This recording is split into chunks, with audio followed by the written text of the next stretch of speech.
Let me ask you, because you were involved in a case like this, as you know, in the 90s. That was an economic development. In Atlantic City. Sure. You had your hotel, Right. and you wanted to build a parking lot, Right. and some woman had her house. She saved me a fortune. You know what? But I know, but I guess the question is, why do you need to take her house for a parking lot? I'll tell you what. I want to give you an illustration of this lady that you may not have ever heard. When Atlantic City was going gangbusters and all the people were selling their property for big money, she decided to stay there. And her house sticks out like a sore thumb in the middle of Casino Alley. Donald Trump and a lot of developers saw her house as an eyesore because it just doesn't fit in. You know, it just doesn't fit. It looks stupid there. I mean, you can picture a street full of casinos and having a house in the middle of it. It looks ridiculous. It cheapens the whole area. And it really hurts the whole business because you go to Las Vegas, you don't see that kind of shit. I mean, you don't see Vera Koch's house in the middle. I mean, Vegas is beautiful. And I've never even been to Atlantic City, but I've seen images of Vera Koch's house in the middle of this casino row, and I just go, ugh. You know, I mean, it's not a bad-looking house, but it looks out of place. You know, like a Texas senator that's from Canada. It's out of place. Well, that's another thing.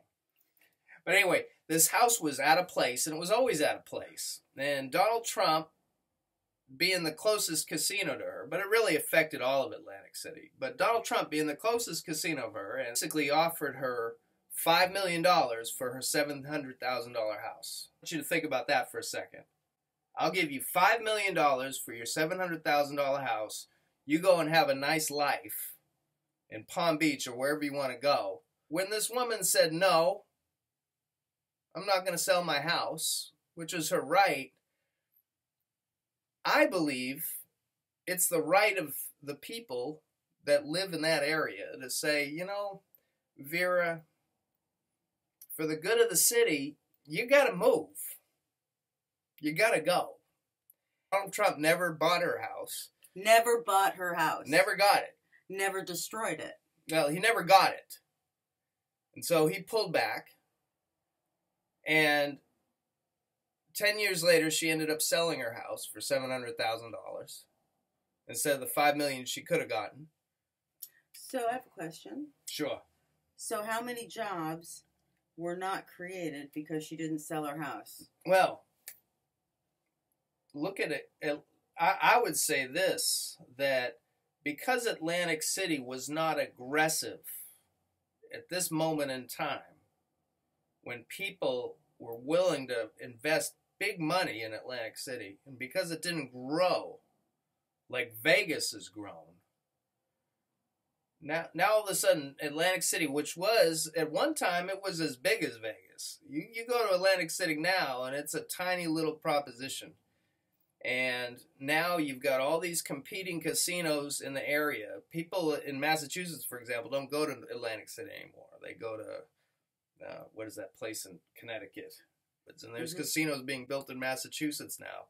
Atlantic City had a monopoly, and they had an opportunity to build something so big and so great for one area at a time, in one little moment in time. They had the world by the ass, and they didn't take advantage of it. So how many jobs were lost? Well, you could say maybe just the 1,000 jobs that Donald Trump was talking about, but I'd argue that Atlantic City, which is almost all the major casinos in Atlantic City have gone bankrupt, I would argue that this case was the beginning of the end of Atlantic City, when the city basically decided that they weren't going to be the best. They were going to let people like this stand in the way of their growth, you know, for whatever reason. People talked about Vegas and Atlantic City. You know, those were the big spots. Well, Atlantic City doesn't even rank. It ain't even close. No, it's done. You know, it's cooked. And it really is cooked because the politicians there treated people like Donald Trump like they were bullies. If someone wants to create invest $1 billion or $100 million in the area, they're not a bully, they're a hero. And it's like, I find it ironic that Donald Trump is an American entrepreneur, an American businessman, an American tycoon wanting to build something great in an American city using eminent domain to benefit the people in that area. And Jeb Bush and Ted Cruz say that that was wrong. Yet the Keystone Pipeline is a fucking Canadian company that's wanting to move their oil from Canada down to Louisiana and wanting to seize farms and homes all the way down the way. And yet that's okay, that the Canadian company can seize American property for their own private gain, for their own profit. If anybody doesn't see that as being wrong, evil, twisted, well, there's something wrong with you, because there is a double standard.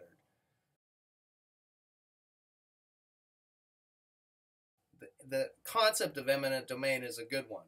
It's like, first you let the free enterprise handle it. But when free enterprise can't handle it, when tycoons are offering $5 million for a $700,000 house and she still says no, well, in my opinion, Donald Trump has the right to go to his local representatives and say, hey, look, can you help me?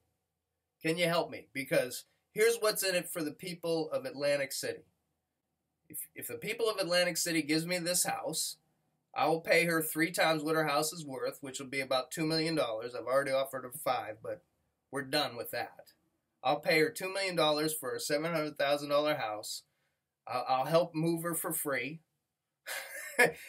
and then I'm going to create the biggest casino. I'm going to make the biggest casino in Atlantic City, the Taj Mahal. I'm going to make it even bigger. And I'm going to have massive parking. So, you know, will Atlantic City government help me? And if they say no, he moves on. But if they say yes, it benefits the people of Atlantic City. Does that make sense? It's not him going out just for himself, because there are 2 parties that are injured when Donald Trump doesn't make his casino better. It's not just between him and her. It's him and her and the people of the area that lose the jobs and lose the economic development. And that's why the people in an area have the right to help industry with eminent domain.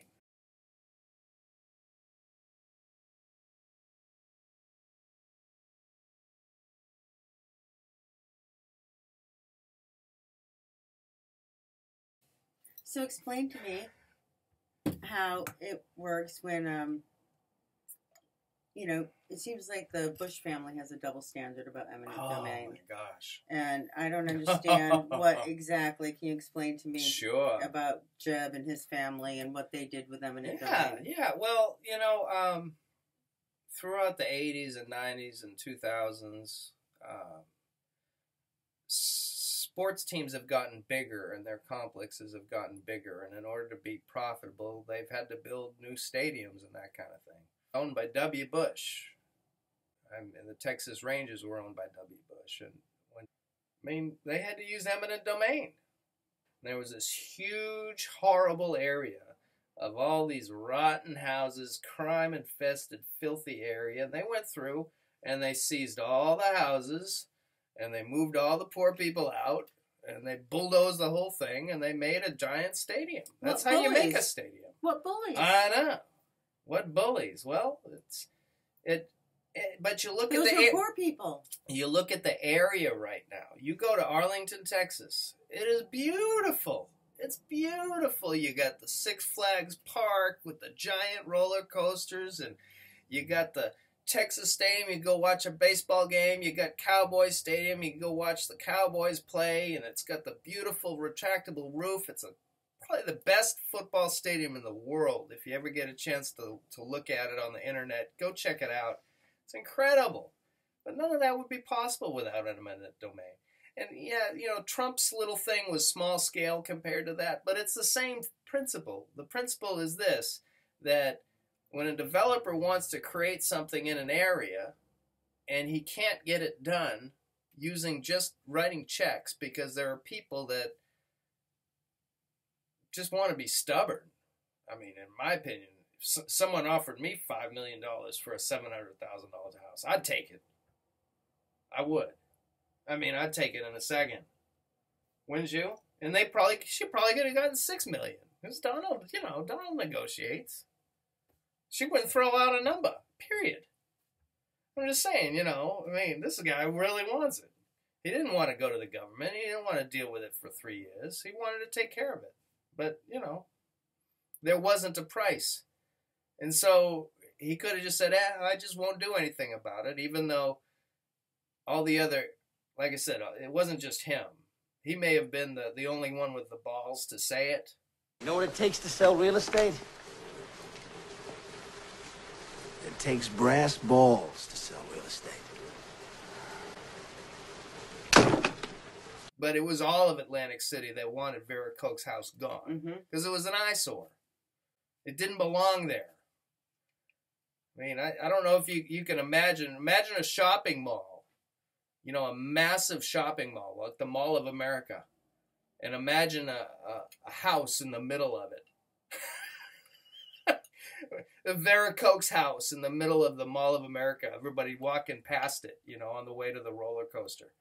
I mean, you can't build a big project like that without eminent domain.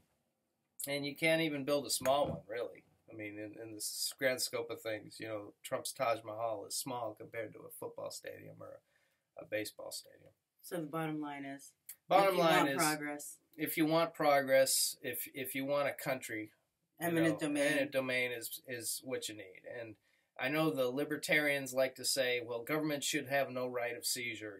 You should always have to pay and this and that. And it's like, well, I'm sorry. Interstate highways needed to happen. The railroads needed to happen. And if we're ever going to have an economic boom in this country again, factories are going to need to go into areas that are depressed. And there's going to have to be stuff ripped up and houses bulldozed and everything else. But that's how progress happens. So eminent domain, positive. As long as the politicians aren't crooked. Right. Because anything can be abused. Anything can be abused. So I view eminent domain as a necessary evil, and it should always be the last resort. But as long as everybody involved is using it that way, great. And to me, if politicians and if it can be proven that some kind of fraud exists, I mean, people should go to prison just like anything else. So if someone says, well, I don't agree with eminent domain being used for private corporations, well, just remind them about the railroads and remind them about the Keystone Pipeline and remind them about all the football stadiums that they enjoy and remind them about the shopping malls that they like to go to. And I guarantee you just about every single one of those things was built with eminent domain. Why do you need to take her house for a parking lot? I'll tell you why. Because I have a hotel, and in order to expand the hotel and add 2,000 rooms, I would have had to take her thing. Now, the 2,000 rooms would have provided about 2,500 jobs. Okay, it would have been a massive. She held out. Ultimately offered a lot of money. She didn't take it. I didn't build the job. I didn't do it. Saved me a lot of money because Atlantic City, I had the good sense to leave 7 years ago. I got very lucky. I mean, if I would have built it, it wouldn't have been such a pretty picture. So she actually made a lot of money. She ended up just getting a tiny amount of money, by comparison. She sold it. She ended up getting a very tiny amount. The point is, that would have been a deal where she would have made a fortune. She would have moved to Palm Beach, Florida. She would have been a rich woman, far more than she ended up getting by selling on the open market. And I would have built thousands of rooms and thousands of jobs. Yeah, I think that would have been a good eminent domain because you would have provided thousands of jobs.